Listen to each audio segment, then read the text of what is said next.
Right, we're going to start this show by pointing out we know there's only been one game. We are not reading everything into... Well, we are reading everything into this one game, but that's only because that's all we have to work on in terms of the action that we've seen.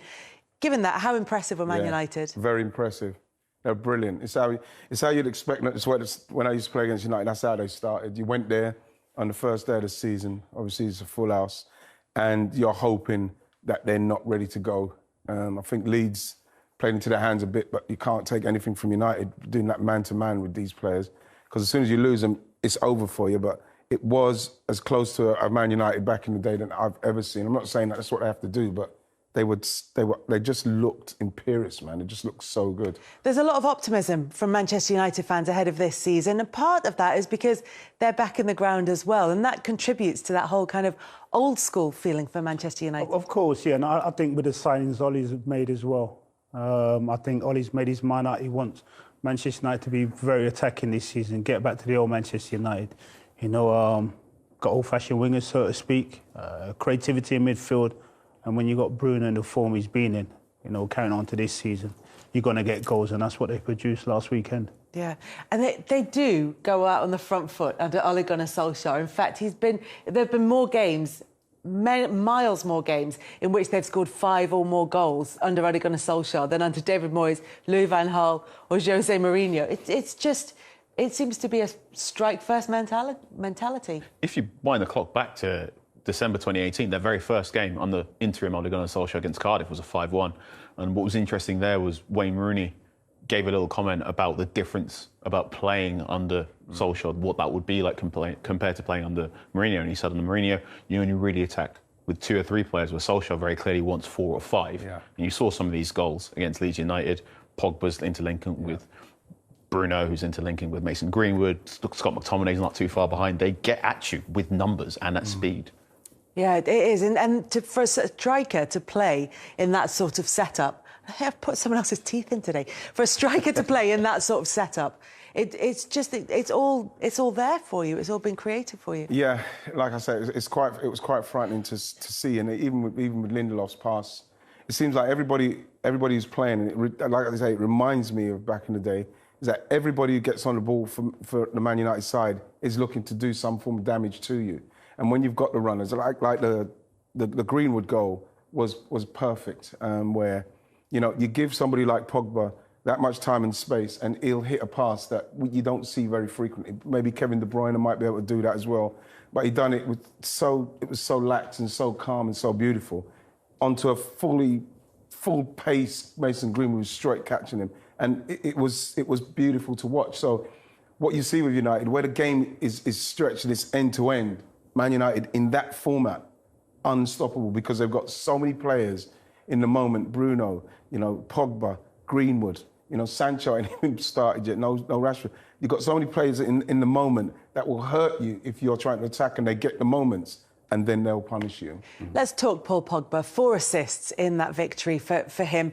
And after a slightly unsettled summer for him, he's come in, he's started the season all guns blazing. Is this a sign of what we can expect from him this season consistently? I think with Paul, yeah. I think he's carried his form on from the Euros. I thought in the Euros he was absolutely fantastic. But we all know his passing ability. We all know he's very creative, can score goals as well. But I think on Saturday he proved to everyone just how good a player is. And people are starting to disrespect him a little bit too much. You know, saying, 4 assists, yeah, he's got 4 assists, but what else? He has brought quality, and he'll continue to do that this season. Yeah, we're not sure if he's going to sign a new contract at Manchester United, but you have to enjoy him if he's not going to be at Manchester United come next season. But the thing is that people talk about the contract, and even when he had the problems with Riola and Ollie, when he was shouting off his mouth a bit, the agent, Pogba still played good football. And you're looking at Pogba now, even with all players now. I remember Arsene Wenger said it a few years ago. All players will be looking to put contracts down. It's not something that's a bad thing. It's just that players know that that's an opportunity. It's not affected the way Pogba's playing. He's still bringing everything. And what he's proven to Man United now is that whether he wants to move or not, I don't think for me at the moment, especially with Varane coming the other way, if somewhere like Real Madrid or Barcelona is better than where he is right now. And so what he's doing is playing a brand of football that he probably, hopefully for Man United fans, will realise, well, yeah, I want to be here. But at the same time, people got to stop talking about, oh, he's only got a year left. Because they're going to constantly talk about contract, if he plays well, if he doesn't play well. Whereas Pogba just gets on and does that. That's a brilliant start to the season for him. That changing landscape in football and that shift in power is something we're going to come on to in a bit more detail later on. But on Paul Pogba and the way he's started this season with that opening game, and as Andrew said, picking up from the form that he had in the Euros, nobody's saying that he's not capable of those performances. What they're saying is, will we see them not every week, but most weeks? Yes, and that always remains the difficult thing about the sort of on-his-day performance from Paul Pogba. Still doesn't quite guarantee you a win. If you think about, for me, Paul Pogba was the best player at the Euros up until that game against Switzerland goes through extra time. And then it all sorts of implodes a little bit. Yeah. Pogba played well against Leeds because Leeds, with that man-marking system, gave him space. Bruno Fernandes was being marked by Robin Koch, and Bruno Fernandes sort of dropped deep and gave extra space for Paul Pogba. And if you give Pogba enough space on the ball, he's going to put that ball wherever he wants to. And it's fantastic. And I think that goal for Mason Greenwood was exemplary in terms of giving a bit of space. And he can not only move the defender, but he can also move the player and create the vision. That's going to be fine against a team like Leeds United. That's going to be good against teams that want to come on to Manchester United. I think their home record will improve this season because teams will want to try and basically be repelled by whatever attacking quality United throw on. It's when United play against teams that want to drop deep, that want to defend deep and don't want to come out. That's where the difficulty comes for Paul Pogba. We know Pogba, like a lot of players that are over 6 foot, doesn't really like it when 2 players come to press him.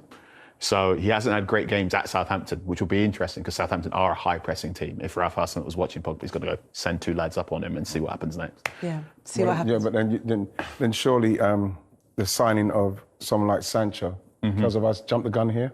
No, okay. Go. The signing of someone like Sancho, who, the same for me, like, as Grealish, he gives you a different problem when he gets on the ball.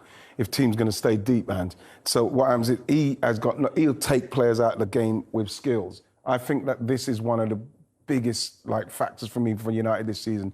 We know their left side is brilliant. What Luke Shaw does, when Rashford's playing, everything comes from that side for some reason.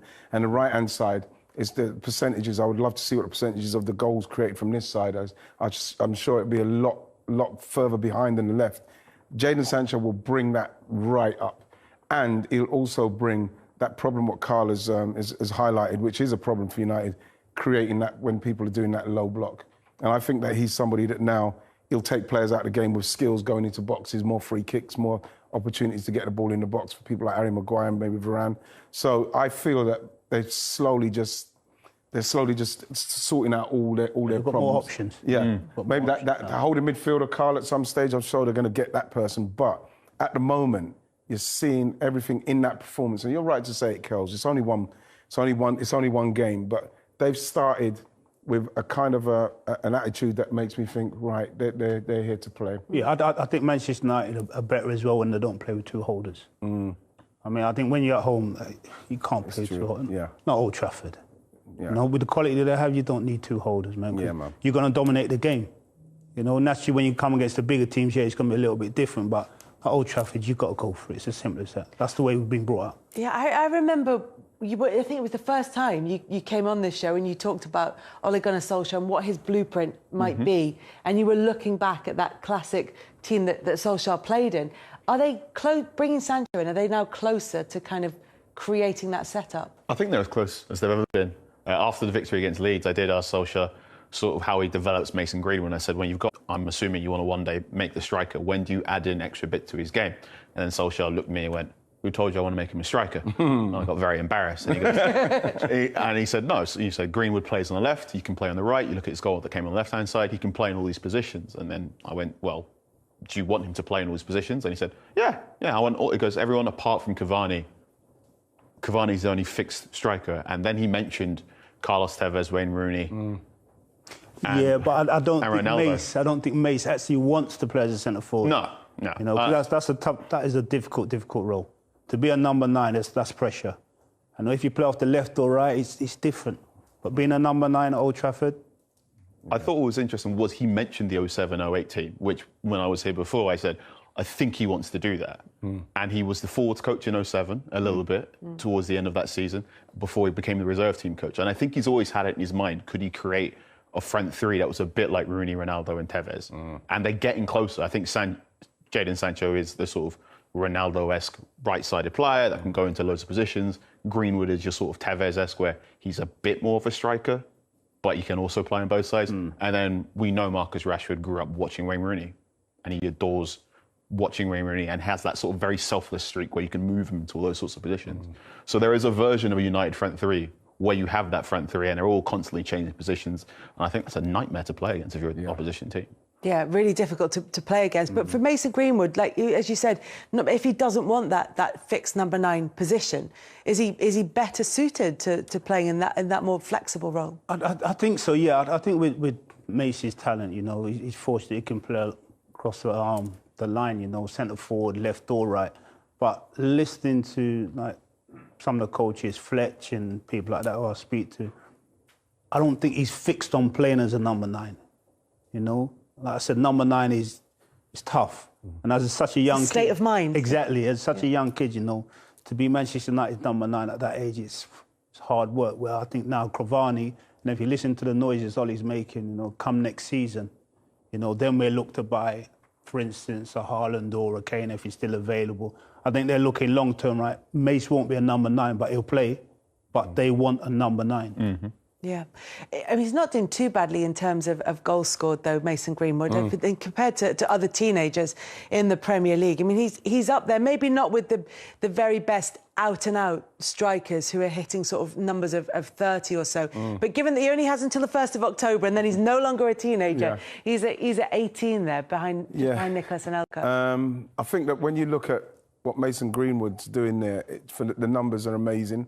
Because you look at, of course, Michael Owen, Robbie Fowler, unbelievable. And Michael Owen's career was so front-loaded, wasn't it? It was very front-loaded. Yeah. But what they haven't had to go through, what Mason Greenwood's gone through, is being at Man United from a young age all the way to get through that academy into the first team and then start putting up numbers like he's putting up and then putting in performances like we saw against Leeds at the start of the season. And if that's something, a sign of things to come, then it's going to be frightening what he's going to end up doing, because he's done a lot of hard work just getting where he is. And he's got there under a lot of pressure. Yeah. You know, he's under a lot of pressure because it just comes with the territory of United. And he seems to be dealing with it now, sorting out all the stuff else, all the other stuff that's going on with him. And he just seems ready now. And so I feel that not long, he's going to be blasting past all of those numbers. I think off as well. I think that's really helped. Just to get him prepared and mentally, physically fit. Yeah, mentally as well, fit, and then physically comes back pre-season, he can really crack on. So Mason Greenwood can really crack on for Manchester United, and certainly they've taken the approach that attack is the best form of defence. But with their latest signing, maybe they think defence is also the best form of defence. Here's Rafael Varane. How does it feel to be able to call yourself a Manchester United player? I'm very happy and very excited to start this new journey for me. It was a very good adventure with my old club, but now it's a new start for me, and I'm very happy to be here. You learned Spanish as soon as you arrived at Madrid. How is your English? It sounds great, but how is it for you? No, it's difficult for me to do this interview in English, but I have to try. I think it's very important to be close to the fans, because we have the same objective. We have to fight together, and it's important for me to be comfortable with my teammates, with the coach, and it's important for me, for my life and for my professional life too.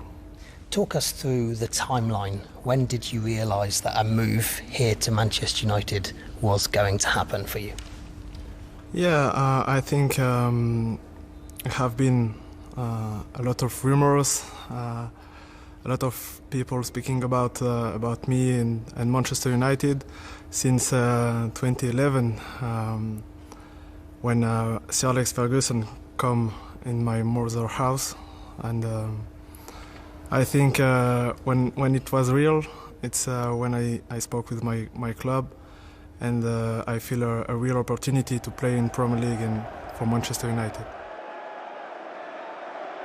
What a signing for Manchester United. 3 La Liga titles, 1 Copa del Rey, 4 Champions League, 3 Super Cups, 4 World Cups, 1 World Cup and 4 Club World Cups. I mean, apart from that, what's Rafael Varane ever done? Exactly. I think it's a massive coup for Man United to get that player from Real Madrid. Whatever Real Madrid are going through, it doesn't happen. You don't normally get that player going the other way. You don't get the Real Madrid player coming to Man United. We've seen Ronaldo go across there. We've seen that happen.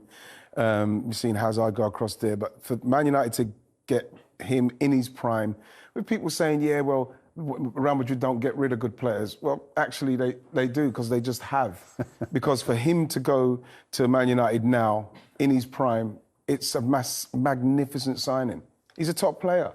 It's a real statement of confidence and belief in what the future holds at Manchester United as well. Oh, most definitely. And for Ran to make that move, to leave Real Madrid, if you look at his CV there and what he's achieved, to go to Manchester United and say, right, this is a new challenge for me, something else I want to try, that says it there. You know, he's prepared to move, different club, different culture, move to Manchester United and start all over again. And he is a quality player, however you look at it. He's going in his prime, like Wright, he said. But if you look at what he can give Manchester United as a centre-half, you know, not just for his national team as well, he's been fantastic. He's been the mainstay at Real Madrid for many, many years. And to come to Old Trafford to do just that, I think he'll have a massive career there. We talked about Jadon Sancho a bit earlier on, but even looking back further into Ole Gunnar Solskjaer's transfers, with Cavani coming in, with Bruno Fernandes, who'd had success in Portugal, it seems to be as much about bringing the right mentality into Manchester United as it does about what they bring in terms of their skill sets. Yeah, I think to play for Manchester United, you've got to have that winning mentality. You've got to know what it's all about. And like you touched on here, the players Ole's trying to bring in, I think he's trying to go what the previous manager used to do under Sir Alex Ferguson. He wanted to know what a player's mentality was before he went out there to go buy them. Do they want to win? You know, what they're like on and off the football pitch. And I think Varane, I know Varane's a winner.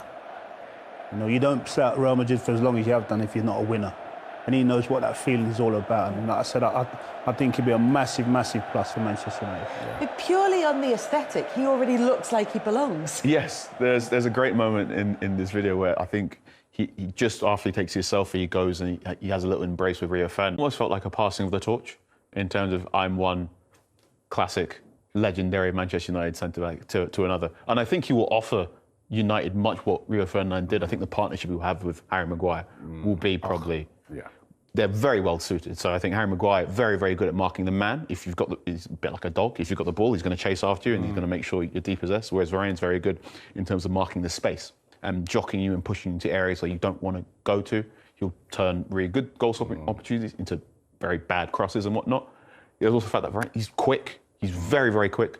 And if Manchester United want to become a high-pressing team and play with a higher line, if things do go wrong, he'll be the centre-back to clean things up.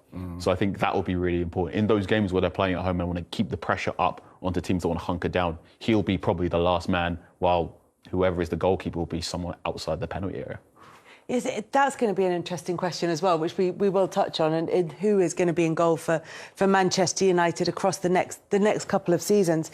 But bringing Varane in, and as Carl was saying, that matchup with Harry Maguire seems to be like Ole Gunnar Solskjaer starts at the front, starts with goals, and worked his way back. It's not the classic way to go in and try and improve a team. It tends to be going to sort the defence and then put the sparkle on at the end. Yeah, but the thing, what Man United have had for many years is they've had, like, the forwards have been the mainstay of Man United. They're the ones, Rooney and Ronaldo and all that. Those are the guys that have been the ones, Andy Cole.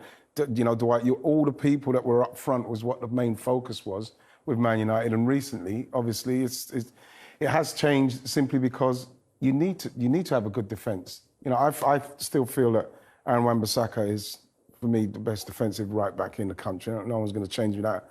You know, Lindelof can do a good job next to Harry Maguire, which he's done, but you've seen mistakes. But now they've got world class next to Harry Maguire, and for me, Luke Shaw, world class. For me, that's it. It's shored up. Even people talking about Andy quite rightly said, playing two defensive midfields at home against some teams, the top teams maybe, but now with Varane, you could probably get another offensive midfield player into the team simply because of his pace and, like Carl said, the way he can see the problems with the space. He'll go and mark the space and stop the people trying to maybe get into the places where they're going to try and turn and get at someone like Harry Maguire. So he'll snuff all that out. So we're talking about a defensive unit now, which kind of matches the front end in respects of quality. It's frightening. And those midfielders who are getting the ball between the two of them, shuttling it from back to front. Yeah, it's working. It's certainly working for them. And the expectations then realistically high for Manchester United for this season. I'm hoping so. I'm not sitting there saying, Man United are going to win the league because we won 5-1 against Leeds. But I think it's all positive signs. And, we're speaking about Varane coming. I think Paul Pogba's had a lot to do with that as well. So you could possibly look into that and say, would he entice his teammate to come to Man United if you're really thinking about moving on? Yeah. Because he must have had a big say, because I know the big friends of the national. I mean, when we're in the national team as well. So I think that's a positive sign. Yeah. And what's going to be really interesting to look out for across this season is how Manchester United approach those big games against their serious rivals. Do you think it's going to be a more aggressive approach? Yes, I don't think we'll have the 0-0s against Chelsea, against Manchester City and against Liverpool. I think United will go for broke a lot more of those games. Varane allows them to play stronger up. And I think Sancho is just such an exciting element that he can play on the right, on the left, and sometimes he'll probably drop in the number 10. There's going to be a lot of goals for this United team. You know something, Kelsey? You could see that with the top teams now, the top 4 teams, whatever it is, or whoever they play. If Man United just say, right, let's just have it out, we'll duke it out with you. You like Chelsea or City or whoever it is, with that team and that defence, you'd have to say you'd fancy Man United against any of them. If they say, OK, let's just go for it, like 2 boxers right in the middle of the ring. And you'd have to fancy Man United as much as anybody, simply because of the players they've got that can make things happen in the moment. Yeah. And do you know what? As much as you look forward to those games as occasions over the past couple of seasons, there was all at the back of your mind, you were thinking, this is not going to be a good game. It's not. But now you're looking ahead to this season and you think this could be fun. You have to. I think in Manchester United's case, if they genuinely believe they're going to win the league, you've got to go toe-to-toe with those boys. There's no point in trying to nick a point off Man City or a little. There's no point. You've got to nick the 3 points. Especially if you're at home.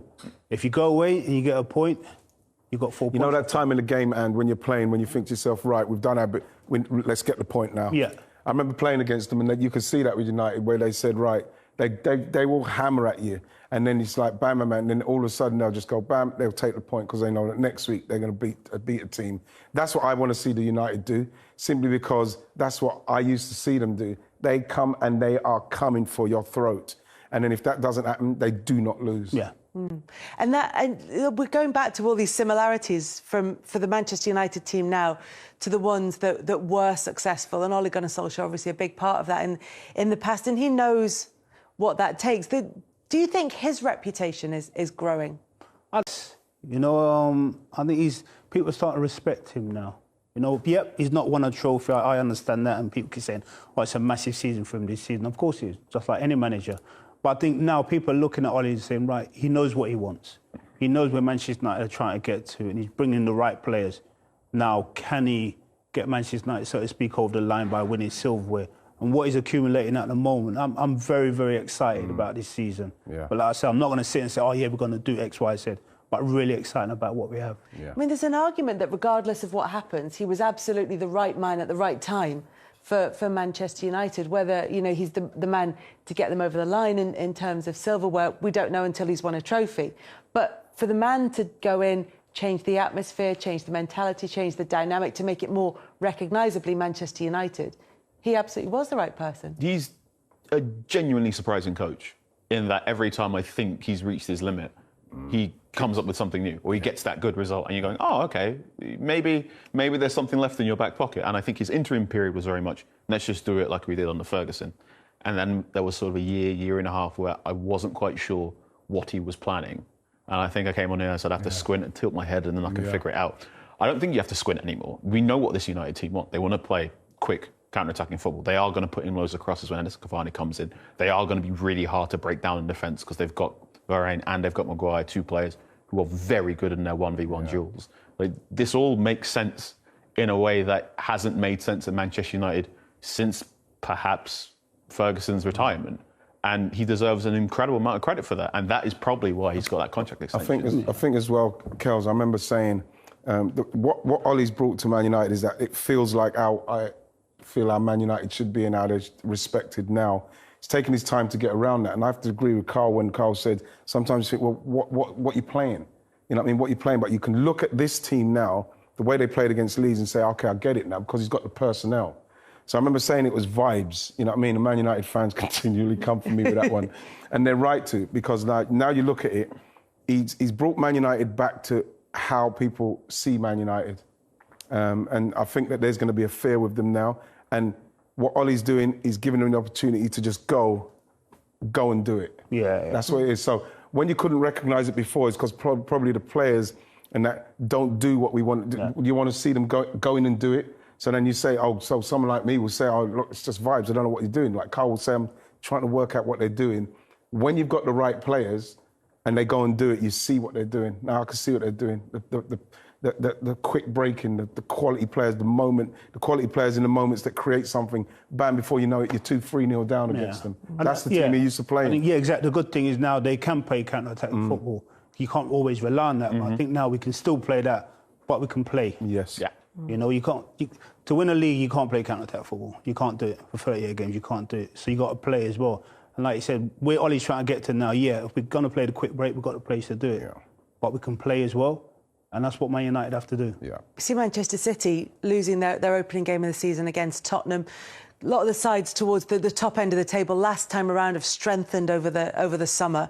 So there's probably going to be points dropped. There's not going to be, judging on one game and over the summer, you would suspect that there isn't going to be one of those pushing 100-point kind of seasons because those big teams will be able to challenge in a much closer way. So does that open the door for Manchester United, do you think? Yeah, absolutely. And I think that you say that, Kels, but if Man United can play like that, and like you say, it is the first game, they can beat and give anyone around them a good game, and then it's those games that Man United used to struggle against, the low block teams, the teams that frustrate Man United. You know, those are the teams that Man United have to beat, I should say. And if they do that, I can see Man United beating the top teams and then and just dealing with those teams, dealing with the teams underneath them because they have to get those points rather than not lose, get a draw, but like they will probably beat those teams. I still feel it's going to be tough for someone to go to that 100 points, but I feel that the confidence that they're in, you don't know what can happen.